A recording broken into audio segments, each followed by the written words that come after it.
Hello everyone, hope you are well and doing great with my channel TIR Education. Dear friends, আজকে আমরা শিখব কিছু advanced English sentence structure.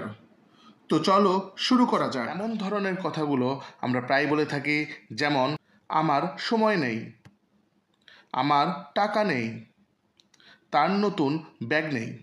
এই জাতীয় বাক্যগুলো বলতে হলে স্ট্রাকচারটি হবে সাবজেক্ট প্লাস ডোন্ট হ্যাভ অথবা ডাজেন্ট হ্যাভ প্লাস অবজেক্টস বা আদার ওয়ার্ড। এখানে সাবজেক্ট অনুসারে ডোন্ট হ্যাভ অথবা ডাজেন্ট হ্যাভ বসবে। কারো বর্তমানকালে কোনো কিছু নেই বোঝাতে ডোন্ট হ্যাভ বা ডাজেন্ট হ্যাভ ব্যবহৃত হয়। তো চলো কিছু এক্সাম্পল দেখে নেই। আমার সময় নেই, I don't have time, I don't have time. আমার টাকা নেই, I don't have money, I don't have money. তার নতুন ব্যাগ নেই, He doesn't have a new bag, He doesn't have a new bag. রাজুর এই বইটি নেই, Raju doesn't have this book, Raju doesn't have this book. তাদের গাড়ি নেই, They don't have car, They don't have car. Dear friends, এখন আমরা এর পরের স্ট্রাকচারটিতে চলে যাব। আমি গাড়ি চালাতে পারতাম, সে গিটার বাজাতে পারত, আমার বাবা কবিতা আবৃত্তি করতে পারতেন। এই জাতীয় বাক্যগুলো বলতে হলে আমাদের স্ট্রাকচারটি হবে সাবজেক্ট প্লাস কুড প্লাস ভার্বের প্রেজেন্ট ফর্ম প্লাস অবজেক্ট বা আদার ওয়ার্ড। অতীতে কোনো কাজ করতে পারতাম বা কেউ কোনো কাজ করতে পারত এরূপ বোঝাতে কুড ব্যবহৃত হয়। তো চলো কিছু উদাহরণ দেখে নেওয়া যাক। আমি গাড়ি চালাতে পারতাম, I could drive a car, I could drive a কার।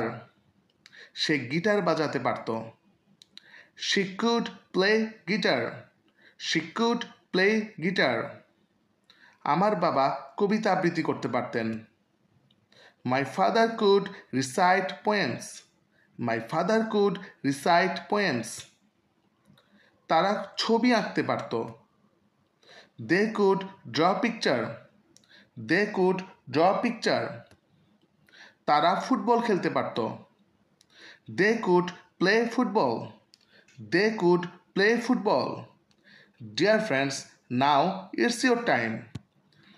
এখন এই দুইটি স্ট্রাকচার হতে তোমাদের প্র্যাকটিসের জন্য দুইটি সেন্টেন্স দেওয়া হলো। আমার নতুন মোবাইল নেই, সে সাইকেল চালাতে পারত। এই দুটি বাক্যের ইংরেজি কী হবে তা কমেন্ট করে জানাবে। ডিয়ার ফ্রেন্ডস, এরপর আমরা একটি গুরুত্বপূর্ণ স্ট্রাকচার শিখব।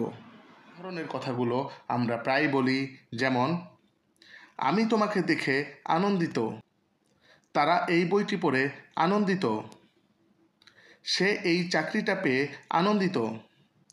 এই ধরনের বাক্যগুলো বলতে হলে আমাদের স্ট্রাকচারটি হবে subject plus am is are plus delighted to plus ভার্বের present form plus other word বা অবজেক্টস। এখানে অবশ্যই এম ইজ আর সাবজেক্ট অনুযায়ী বসবে। কেউ কোনো কিছু পেয়ে আনন্দিত বা খুশি এরূপ বোঝাতে আমাদের ডিলাইটেড টু ব্যবহার করতে হয়। তো চলো কিছু উদাহরণ দেখি। আমি তোমাকে দেখে আনন্দিত, I am delighted to see you, I am delighted to see you.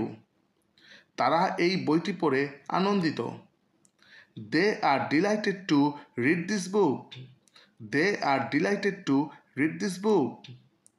সে এই চাকরিটা পেয়ে আনন্দিত, he is delighted to get this job, he is delighted to get this job. আমি তোমার রান্না খেয়ে আনন্দিত, I am delighted to eat your cook, I am delighted to eat your cook. আমি তোমার সাথে সাক্ষাৎ করে আনন্দিত, I am delighted to meet you, I am delighted to meet you. Dear friends, এরপরে আমরা শিখব একটি গুরুত্বপূর্ণ structure.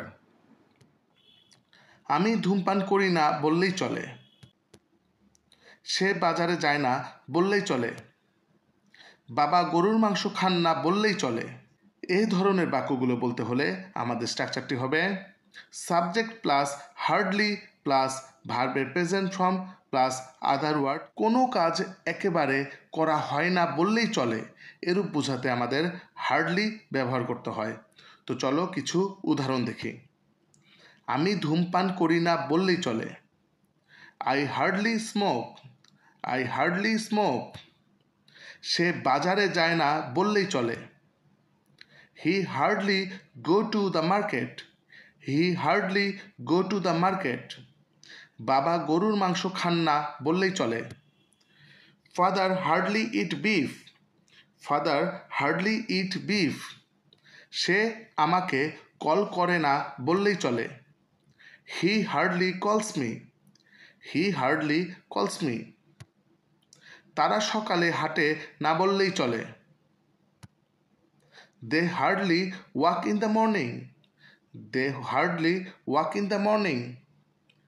Deer friends, now it's your time. এখন এই দুইটি স্ট্রাকচার হতে তোমাদের প্র্যাকটিসের জন্য দুইটি সেন্টেন্স দেওয়া হলো। আমি নতুন সাইকেলটি কিনে আনন্দিত, সে ইংরেজি লেখে না বললেই চলে। এই দুটি বাক্যের ইংরেজি কী হবে তা তোমরা কমেন্ট করে জানাবে। ডিয়ার ফ্রেন্ডস, এখন আমরা এর পরের স্ট্রাকচারটিতে চলে যাব।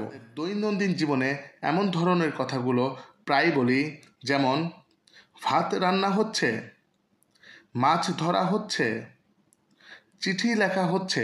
এই জাতীয় বাক্যগুলো বলতে হলে আমাদের স্ট্রাকচারটি হবে subject plus am is are plus being plus ভার্বের past participle form plus other word. Am is are অবশ্যই সাবজেক্ট অনুসারে বসবে। কোনো কাজ হচ্ছে বা কিছু করা হচ্ছে এরূপ বোঝাতে বিং ব্যবহৃত হয়। তো চলো আরও কিছু উদাহরণ দেখি, তাহলে আমাদের কাছে ব্যাপারটা আরও ক্লিয়ার হয়ে যাবে। ভাত রান্না হচ্ছে, rice is being cooked, rice is being cooked. মাছ ধরা হচ্ছে, fish is being caught, fish is being caught. চিঠি লেখা হচ্ছে, letter is being written, letter is being written. কাপড়গুলো পরিষ্কার করা হচ্ছে, clothes are being washed, clothes are being washed. Football খেলা হচ্ছে, football is being played, football is being played. Dear friends, এখন আমরা এর পরের স্ট্রাকচারটিতে চলে যাব। স্ট্রাকচার 2তে রয়েছে তোমার বরং এখান থেকে চলে যাওয়া উচিত, আমার বরং ধূমপান ছেড়ে দেওয়া উচিত, আমাদের বরং ইংরেজি শেখা উচিত। এ জাতীয় বাক্যগুলো বলতে হলে স্ট্রাকচারটি হবে subject plus had better plus ভার্বের present form plus other word. কারো বরং কোনো কাজ করা উচিত এরূপ বোঝাতে হ্যাড বেটার হয়। তো চলো আরও কিছু উদাহরণ দেখি, যেন আমাদের ব্যাপারটি আরও সহজ মনে হয়। তোমার বরং এখান থেকে চলে যাওয়া উচিত, you had better go away from here, you had better go away from here. আমার বরং ধূমপান ছেড়ে দেওয়া উচিত, I had better give up smoking, I had better give up smoking. আমাদের বরং ইংরেজি শেখা উচিত, we had better learn English, we had better learn English. আপনার বরং যথাসময়ে অফিসে আসা উচিত, you had better come to the office on time, you had better come to the office on time. তোমার বরং সকালে হাঁটা উচিত, you had better walk in the morning, you had better walk in the morning. Friends, now it's your time. এখন এই দুইটি structure হতে তোমাদের প্র্যাকটিসের জন্য দুইটি সেন্টেন্স দেওয়া হলো। ইংরেজি লেখা হচ্ছে, তোমার বরং তার জন্য অপেক্ষা করা উচিত। এই দুটি বাক্যের ইংরেজি কী হবে তা কমেন্ট করে জানাবে। ডিয়ার ফ্রেন্ডস, এরপর আমরা একটি গুরুত্বপূর্ণ স্ট্রাকচার শিখব। আমাদের প্রাত্যহিক জীবনে আমরা এমন ধরনের কথাগুলো প্রায় বলি, যেমন আমি কি এক গ্লাস পানি পেতে পারি, আমি কি আপনার ফোন নম্বরটা পেতে পারি, আমি কি তোমার লাল কলমটি পেতে পারি?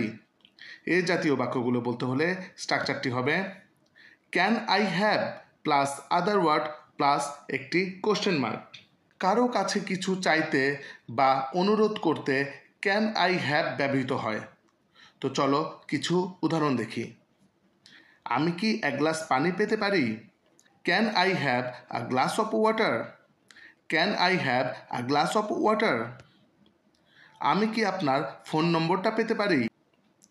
Can I have your phone number? Can I have your phone number? আমি কি তোমার লাল কলমটি পেতে পারি? Can I have your red pen?